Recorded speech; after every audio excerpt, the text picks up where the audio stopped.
Good morning friends. मैं राहुल कुमार चौधरी। आज मैं इसमें आपको नेक्स्ट इम्पॉर्टेंट 20 कंप्यूटर के एमसीक्यूज़ क्वेश्चंस हैं जो यूपीपीसीएल एग्ज़ाम में पूछे जाएंगे। और यह यूपीपीसीएल के कंप्यूटर एग्ज़ाम में कुल 50 प्रश्न आपसे पूछे जाएंगे, जिसमें 20 प्रश्नों का उत्तर बिल्कुल सही होना अनिवार्य है। अगर कंप्यूटर के एग्ज़ाम में आप पास होते हैं तो अगले एग्ज़ाम के लिए आपको क्वालिफ़ाई कर दिया जाएगा और आप अगले एग्ज़ाम में बैठने की अनुमति दे दी जाएगी। अगर आप कंप्यूटर के एग्ज़ाम में फ़ेल हो जाते हैं तो आपको अगले एग्ज़ाम में बैठने की अनुमति रद्द कर दी जाएगी। आगे के प्रोसेस में आपको नहीं बुलाया जाएगा। तो चलिए सबसे पहला क्वेश्चन मैं स्टार्ट करता हूँ। पहला क्वेश्चन है इसमें, कंप्यूटर में एरर को कहा जाता है। कंप्यूटर में एरर को क्या कहा जाता है? आप देखते हैं यहाँ पे कंप्यूटर में एरर को कहा जाता है। ऑप्शन है इसमें दिया गया है BUG bug, error, issue, fault.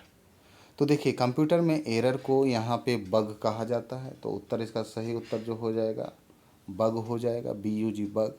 Option A इसका करेक्ट आंसर हो जाएगा। तो चलिए मैं आगे की ओर चलता हूँ। नेक्स्ट क्वेश्चन में आप देखिए 1 डिट 1 डिट इज इक्वल टू कितना होता है? तो आप इसमें देखिए ऑप्शन है 3.32 बिट, 4 बिट्स, 8 बिट्स, 4.3 बिट्स। तो आप देखिए 1 डिट इक्वल टू 3.32 बिट होगा। इसका सही उत्तर जो हो जाएगा आपका ऑप्शन ए हो जाएगा। ऑप्शन ए इसका सही उत्तर होगा। तो आप इसे ऑप्शन ए की ओर जाएं, आपका पूरी तरह से करेक्ट होगा। Next question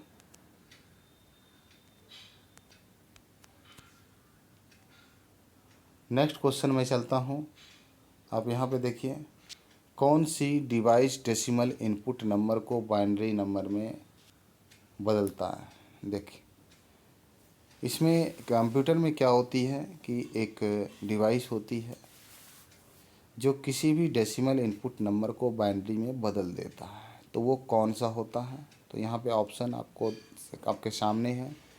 encoder, option A encoder, option B decoder, option C half adder, option D full adder. तो इसका सही उत्तर जो हो जाएगा आपको ऑप्शन ए हो जाएगा। Option A is the correct answer. और ऑप्शन ए इनकोडर बोलते हैं।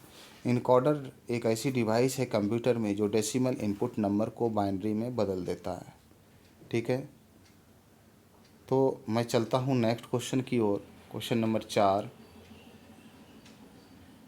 MS एक्सेल के सभी फॉर्मूले डैश निशान से शुरू होते हैं। ध्यान दें, बहुत ही इम्पोर्टेंट क्वेश्चन है। आप लोगों ने एक्सेल में भी पढ़ चुके होंगे या फिर नहीं पढ़े हैं। तो MS एक्सेल के सभी फॉर्मूले जो है इक्वल टू लगाने के बाद ही शुरू होता है, तो इसलिए option C is the correct answer हो जाएगा इसका।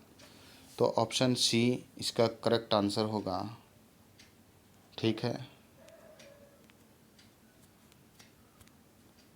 आगे की ओर मैं चलता हूँ। नेक्स्ट क्वेश्चन नंबर 5, निम्न में से कौन सा एक्सेल में एक सेल का वैलिड एड्रेस है? ध्यान दें, एक्सेल में एक सेल का जो एड्रेस लिखते हैं उस कहाँ से किससे स्टार्ट करते हैं? तो आपको उसमें एक अल्फ़ाबेट होता है और एक नंबर होता है। तो सबसे पहले अल्फ़ाबेट लिखा जाता है और उसके बाद फिर नंबर लिखा जाता है। तो आप देखिए सबसे पहले अल्फ़ाबेट किस में है लिखा हुआ? तो अल्फ़ाबेट ऑप्शन में है लिखा हुआ और उसके बाद नंबर है उसमें लिखा हुआ। और ऑप्शन बी बिल्कुल भी नहीं होगा, क्योंकि इसमें पहले है आपको क्या है दिया हुआ, पहले नंबर है फिर अल्फ़ाबेट है, तो ये तो नहीं होगा। और ये ऑप्शन सी भी नहीं होगा, क्योंकि ऑप्शन सी में क्या है कि सिर्फ नंबर है। और ऑप्शन डी भी नहीं होगा, क्योंकि इसमें सिर्फ आपका जो है अल्फ़ाबेट है। तो इस तरह से ऑप्शन बी सी डी नहीं होगा, ऑप्शन ए करेक्ट होगा। तो चलिए हम आगे की ओर चलते हैं। आगे की ओर चलते हैं, आप ध्यान दें। नेक्स्ट क्वेश्चन की ओर चलते हैं। एमएस वर्ड में पोर्ट्रेट एंड लैंडस्केप क्या है? देखिए, एमएस वर्ड में आप कंप्यूटर पे वर्क किए होंगे, उसमें लैंडस्केप और पोर्ट्रेट क्या है? यह एक तरह का पेज का ओरिएंटेशन है। अगर आप पेज को किस फॉर्म में लिखना चाहते हैं, पोर्ट्रेट यानी वर्टिकल, लैंडस्केप मतलब आपको हॉरिजॉन्टल, किस तरह से लिखना चाहते हैं। तो यहाँ पे आप देखिए कि ऑप्शन ए है पेज स्टाइल। ये तो पेज का स्टाइल नहीं हो सकता, पेज का स्टाइल ये नहीं हो सकता, तो ये ऑप्शन आपका कट हो गया। पेज लेआउट, तो पेज लेआउट भी नहीं होगा। ये पेज का ओरिएंटेशन है, ये आपका करेक्ट आंसर होगा। और पेज बॉर्डर भी इसमें नहीं हो सकता। पेज ओरिएंटेशन है जिसमें आप पोर्ट्रेट और लैंडस्केप फॉर्म में उसमें कुछ भी आप लिख सकते हैं। तो चलिए मैं आगे की ओर क्वेश्चन की ओर चलता हूँ। तो इस प्रश्न का सही उत्तर जो हो जाएगा ऑप्शन सी हो जाएगा, पेज ओरिएंटेशन। ठीक है, नेक्स्ट क्वेश्चन की ओर चलें। 7 नंबर, निम्न में से कौन सी डिवाइस में स्टार्ट बटन नहीं है? देखिए, आपने बहुत सारा विंडोज़ चलाए हैं, विंडोज़ विस्टा है, विंडोज़ 10 है, विंडोज़ 8 है, विंडोज़ 7 है। आपको इनमें से किस में स्टार्ट बटन नहीं है, आपको बताना है। तो चलिए मैं आपको बता दूं। इसमें जो आपको अगर विंडोज़ 8 चलाए होंगे तो उसमें आपको विंडोज़ में स्टार्ट बटन इसमें नहीं होगा, इसलिए इसका करेक्ट आंसर क्या हो जाएगा, विंडोज़ 8 होगा। ठीक है, तो Windows 8 is the correct answer. आप विंडोज़ 8 का आंसर लगा दें, आपका सही हो जाएगा। विंडोज़ 8 में स्टार्ट बटन नहीं होता। नेक्स्ट क्वेश्चन मैं चलता हूँ। नेक्स्ट क्वेश्चन, विंडोज़ 10 के साथ लॉन्च किया गया फीचर जिसे वॉइस पावर बोलते हैं, वो विंडोज़ 10 के साथ उसका नाम क्या है, आपको बताना है। देखिए, ऑप्शन ए है कोर्टाना, ऑप्शन बी है वॉइस बटन, ऑप्शन सी है माइक्रोफोन, ऑप्शन डी है पावर बटन। देखिए, इसमें आपको कोर्टाना का जो है विंडोज़ 10 में मिल जाएगा।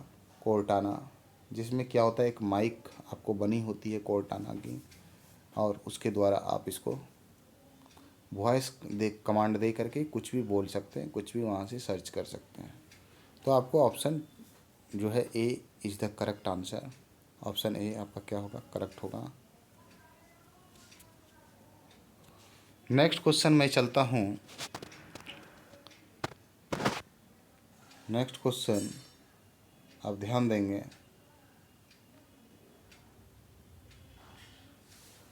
विंडोज़ 10 में इनबिल्ट फीचर जो हाथ से लिखे गए मैथ एक्सप्रेशन की पहचान करता है, वो कौन सा है?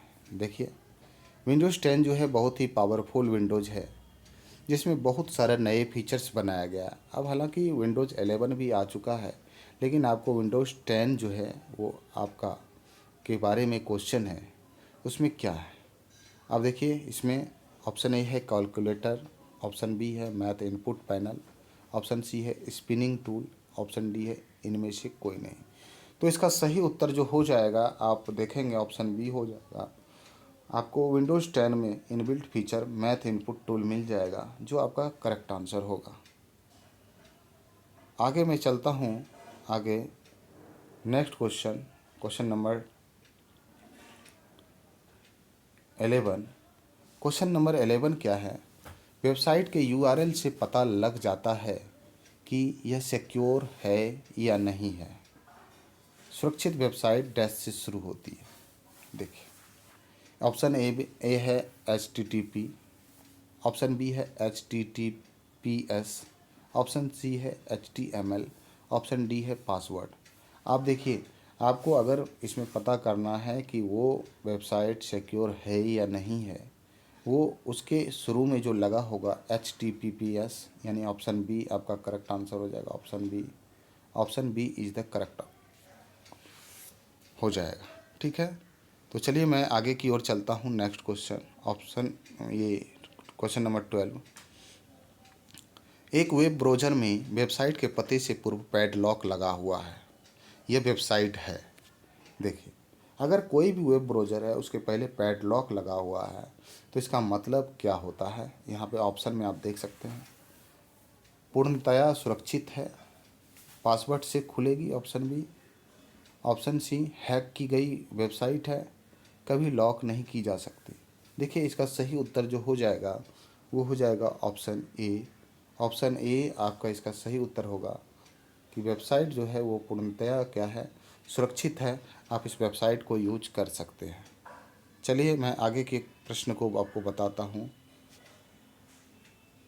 आप देखो यहाँ पे, रन विंडो या सर्च बॉक्स से माइक्रोसॉफ्ट वर्ड को ओपन करने हेतु टाइप किया जाता है, तो क्या टाइप करना होता है आप इसमें देख सकते हैं। देखिए इसमें जो आपका माइक्रोसॉफ्ट वर्ड को सर्च करने के लिए हम लोग क्या सर्च करते हैं सर्च बॉक्स में।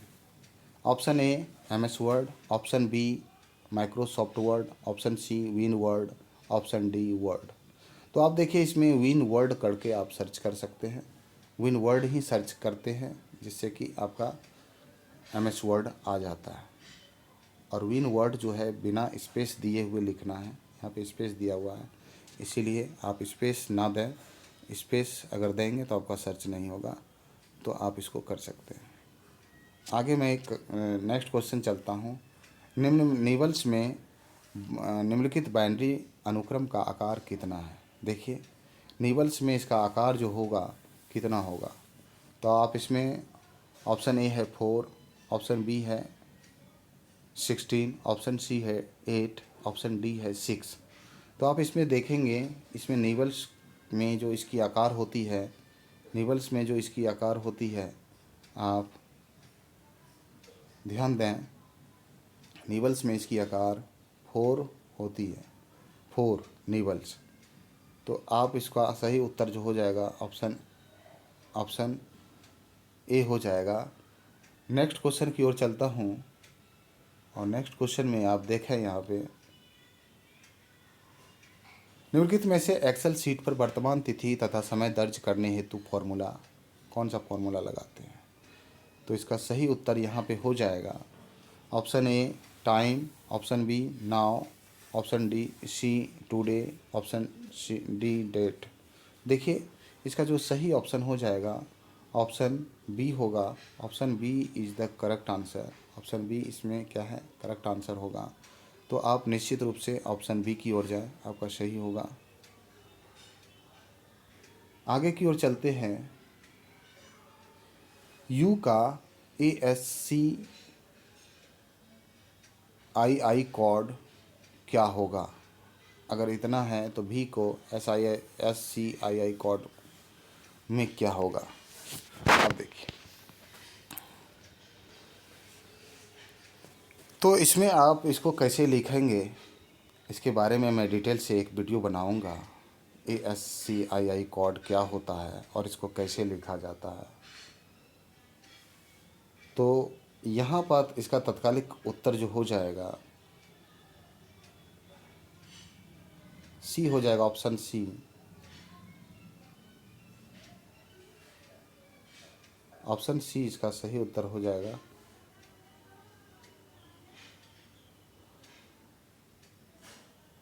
नेक्स्ट क्वेश्चन, ऑप्टिकल डिस्क का प्रारूप जिसकी स्टोरेज क्षमता सर्वाधिक है, क्या हो सकती है वो। Option A DVD, option B CD, option C blu ray disc, option D hard disk. तो इसका सही उत्तर जो हो जाएगा वो option C blu ray disc हो जाएगा। ऑप्शन सी ब्लू डिस्क रे जो है, ब्लू रे डिस्क, इसकी स्टोरेज क्षमता सबसे अधिक है। तो सबसे अधिक जिसकी क्षमता है वो है ब्लू रे डिस्क। तो इसका option C is the correct answer. Next question है, आप ध्यान देंगे, निम्नलिखित में से किस नेटवर्क टोपोलॉजी में प्रत्येक कंप्यूटर और नेटवर्क डिवाइस एक ही लेवल से जुड़े होते हैं। अब देखिए, नेटवर्क टोपोलॉजी में जो जुड़े होते हैं वो सारे के सारे एक ही केबल से जुड़े होते हैं, और वो होते हैं बस। क्या होते हैं वो? बस। तो इसका सही उत्तर क्या हो जाएगा? ऑप्शन बी हो जाएगा। Option B is the correct answer. तो ऑप्शन बी की ओर जाए तो आपका सही उत्तर हो जाएगा। नेक्स्ट क्वेश्चन है इसमें, एम एस पावर पॉइंट का स्लाइड डिफ़ॉल्ट रूप से तथा एम एस एक्सेल का सीट डिफ़ॉल्ट रूप से ओरिएंटेशन में होता है। देखिए, एम एस पावर पॉइंट का डिफ़ॉल्ट रूप से जो होता है वो किस फॉर्म में होता है? तो आप यहाँ पे ऑप्शन ए है portrait, portrait, landscape, landscape, portrait, landscape, landscape, portrait. देखिए, तो जो स्लाइड होता है वो लैंडस्केप में होती है और एम एस एक्सेल का जो सीट होता है वो पोर्ट्रेट फॉर्म में होती है। इसका सही उत्तर क्या हो जाएगा? सही उत्तर इसका ऑप्शन डी हो जाएगा। Option D is the correct answer. तो यहाँ पे आप देखते हैं कि जो हमारा लैंडस्केप के फॉर्म में हमारा पावर पॉइंट का स्लाइड होता है और एक्सेल के की जो सीट होती है वो बाय डिफ़ॉल्ट आपको पोर्ट्रेट फॉर्म में होती है। नेक्स्ट क्वेश्चन, निम्नलिखित में से कौन सा कथन गलत है? तो आप इस पर ध्यान दीजिएगा, बहुत ही इंपॉर्टेंट क्वेश्चन है। ईमेल में केस सेंसिटिव होते हैं। ईमेल में केस सेंसिटिव होते हैं। ईमेल में केवल एक @ वर्ण होना चाहिए। ईमेल आईडी में रिक्त स्थान नहीं हो सकते। एक ही कंप्यूटर का उपयोग करके आप 2 से अधिक ईमेल आईडी नहीं बना सकते। इसमें गलत जो कथन है वो गलत कथन हमारा है, आप ध्यान दें, गलत कथन ऑप्शन डी होगा। और देखिए, ईमेल केस सेंसिटिव होते हैं तो ये आपका बिल्कुल करेक्ट है। ईमेल में केवल एक @ वर्ण होने चाहिए, ये भी आपका सही है। ईमेल आईडी में रिक्त स्थान नहीं होते हैं तो ये भी आपका सही है। और एक ही कंप्यूटर का उपयोग करके आप 2 से अधिक ईमेल आईडी नहीं बना सकते, तो ये बिल्कुल ही गलत है। एक कंप्यूटर का उपयोग करके आप कई सारे ईमेल बना सकते हैं। तो इसका सही उत्तर जो हो जाएगा ऑप्शन डी। ऑप्शन डी जो है कथन बिल्कुल भी गलत है, बिल्कुल गलत है। इसीलिए आप इसको क्या करेंगे, तो आप option D is the correct answer. Next question, कृत्रिम बुद्धि के डैश के कंप्यूटर में शुरुआत हुई है। देखिए, कृत्रिम बुद्धि मतलब आर्टिफिशियल इंटेलिजेंसी जो शुरू हुई है वो किस पीढ़ी के कंप्यूटर में है? आप इसमें ऑप्शन दिया है, चौथी पीढ़ी, पाँचवीं पीढ़ी, तीसरी पीढ़ी, दूसरी पीढ़ी। देखिए, आर्टिफिशियल इंटेलिजेंस का जो काम करता है वो पाँचवीं पीढ़ी के कंप्यूटर करते हैं। तो इसका ऑप्शन जो हो जाएगा वो सही हो जाएगा। ऑप्शन बी, ऑप्शन बी आपका क्या हो जाएगा, वो सही हो जाएगा। तो option B is the correct answer. तो आप यहाँ पे देख सकते हैं, ठीक है, option B is the correct answer. अब मैं आगे की ओर चलता हूँ। इंटरनेट में प्रयुक्त प्रोटोकॉल होते हैं। देखिए, ध्यान दीजिए इस क्वेश्चन को। इंटरनेट में प्रयुक्त प्रोटोकॉल होते हैं तो क्या होते हैं वो प्रोटोकॉल, आप ध्यान दें। तो यहाँ पे आप देख सकते हैं, ऑप्शन ए है IMAP, POP। बी है IMAP, TCP। सी है IP, POP। डी है TCP, IP। तो इसका सही उत्तर जो हो जाएगा वो ऑप्शन ए हो जाएगा। Option A is the correct answer. Internet में प्रयुक्त प्रोटोकॉल IMAP और POP होता है और बाकी की ये जितने भी हैं ये सब रॉन्ग है, ये सब बिल्कुल भी नहीं होता। तो आप ऑप्शन ए की ओर जाएं, ऑप्शन ए की ओर जाएं। Option A is the correct answer. आप नेक्स्ट क्वेश्चन है,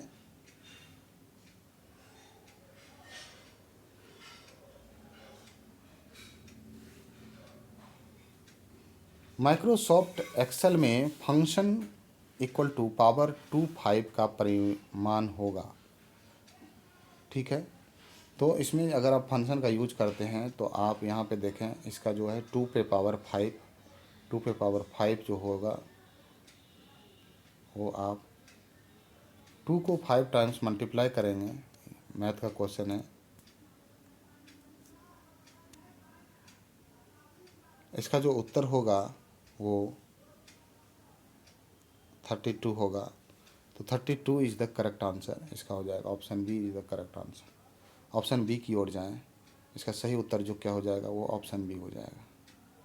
चलिए, मैं ऑप्शन बी इसमें होगा, सही उत्तर ऑप्शन बी होगा।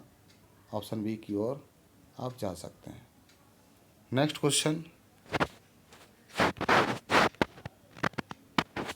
निम्न कथनों में औसत्य है, कौन सा औसत्य है, आप ध्यान देंगे यहाँ पे। CDR में डेटा लिखा जाता है तथा मिटाया जाता है, कथन 1। कथन 2, CDRW का आशय है CD रीड एंड राइट। तो इसमें आप देखें औसत्य कथन कौन सा है। देखिए, CDR में डेटा लिखा जाता है और मिटाया जाता है, ये आपका कथन, दोनों कथन गलत है। ना तो कथन 1 गलत है, ना तो कथन 2 गलत है, केवल कथन 1 गलत है, केवल कथन 2 गलत है। इसमें देखिए, CDR में डेटा को लिखा जाता है और मिटाया जाता है, बिल्कुल भी सही है, ये बिल्कुल सही है, बिल्कुल सही है। और CDRW का भी आशय है कि CD में रीड और राइट किया जाता है, तो इसका मतलब ये भी सही है। इसीलिए ऑप्शन बी की ओर आप जाएं। ऑप्शन बी कथन दोनों बिल्कुल सही है, तो आप इसको देख सकते हैं, ऑप्शन बी करेक्ट आंसर है। अब चलिए, इस वीडियो का जो है सबसे लास्ट क्वेश्चन है, माइक्रोसॉफ्ट एक्सेल में बनी फाइल कहलाती है। तो क्या कहलाती है? माइक्रोसॉफ्ट एक्सेल में अगर फाइल बनती है तो उसको बोलते हैं हम, ऑप्शन ए में है डॉक्यूमेंट, ऑप्शन बी है वर्कबुक, ऑप्शन सी है प्रेजेंटेशन, ऑप्शन डी है वर्कशीट। तो इसमें देखिए, ऑप्शन माइक्रोसॉफ्ट एक्सेल में जो भी आपकी फाइल बनेगी उसको हम वर्कबुक बोलेंगे। वर्कबुक में बहुत सारा वर्कशीट होता है, ठीक है। तो वर्कशीट का जो कलेक्शन होगा वो क्या होगा, वर्कबुक कहलाएगी। इसलिए माइक्रोसॉफ्ट एक्सेल में बनी फाइल जो कहलाएगी आपको वर्कबुक कहलाएगी। तो आपका option B is the correct answer. तो ऑप्शन बी की ओर जाएं और वो आपका करेक्ट आंसर होगा। तो इस वीडियो में मात्र आपको 21st क्वेश्चन मैंने आपको बताया। तो इस तरह से आप क्या कर सकते हैं, इस 25 क्वेश्चन का आप बिल्कुल भी प्रयास प्रैक्टिस करें, तो आपके UPPCL एग्ज़ाम में